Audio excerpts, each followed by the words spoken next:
were your musical contemporaries in Philadelphia as a teenager? One of the most important was Lee Morgan. Lee was a little younger than I, but you might say he was a child prodigy. By the time I was, say, 16, and he was 15, I mean, he was already playing with some of the best musicians in Philadelphia, including Coltrane and Johnny Coles and guys like that. He was well known at a very early age, and I had the good fortune to meet Lee at a jam session. And really all I knew at the time was blues. In fact, I learned the blues from my father, who played the banjo. And he played, the banjo was my first instrument. So he not only played blues, he sang blues. And the one thing that, when I met Lee Morgan, that he seemed to be impressed by was the fact that I knew how to play the blues. Because I didn't know how to play much else. I didn't know anything about chord changes or anything.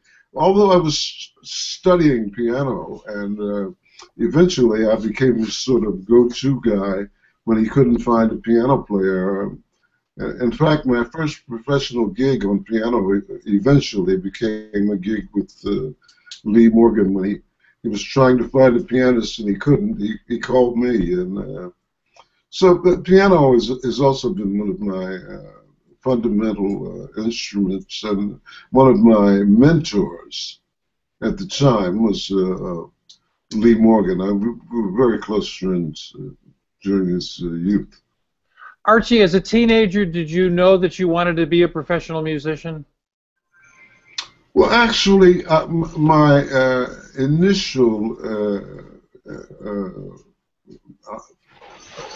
I wanted to become a lawyer.